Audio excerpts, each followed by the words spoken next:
Once there were 3 trees that stood upon a mountain top and dreamed of what they wanted to become. The first tree looked up at the stars and said, "I want to hold treasure, to be covered with gold and filled with precious stones. I will be the most beautiful treasure chest in the world." The second tree said, "I want to be a mighty ship. I will take kings and queens across the oceans and travel to the 4 corners of the world." The third tree looked down the valley to the village and said, "I want to grow to be the tallest tree in the world. I will remain here on this mountain as a sign. When people look up at my branches, they'll raise their eyes to heaven and think of God." Many years passed. One day, the woodcutters climbed the mountain. The first woodcutter looked at the first tree and said, "This tree is beautiful. It is perfect for me." With a swoop of his axe, the first tree fell.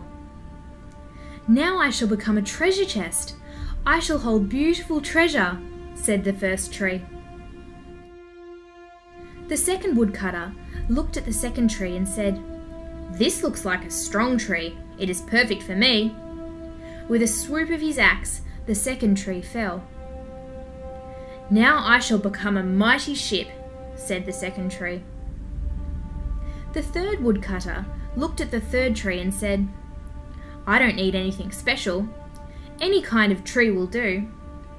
And with a swing of his axe, he brought the third tree down. "What will become of my hopes now?" said the third tree.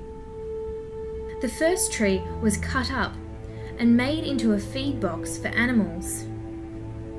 The once beautiful tree was not covered with gold, nor with treasure. It was placed in a barn and filled with hay. The second tree was taken to the shipyard, but no mighty ship was made that day. Instead, the once strong tree was fashioned into a simple fishing boat. The third tree was cut into large beams, and with no real use for it yet, was just left in a lumberyard. Years went by, and the trees had all but forgotten their dreams. But one cold night, golden starlight poured in through the barn, as a young woman placed her newborn baby into the feed box that was made from the first tree. Her husband wished he could have made a baby's crib for the child, but this manger would have to do. Suddenly, the first tree knew that it was holding the greatest treasure of all time. Years later, a group of men climbed into the fishing boat made from the second tree. One of them was tired and fell asleep. While they were out on the water, a great storm rose. Some of the men were afraid the boat would sink and woke the sleeping man.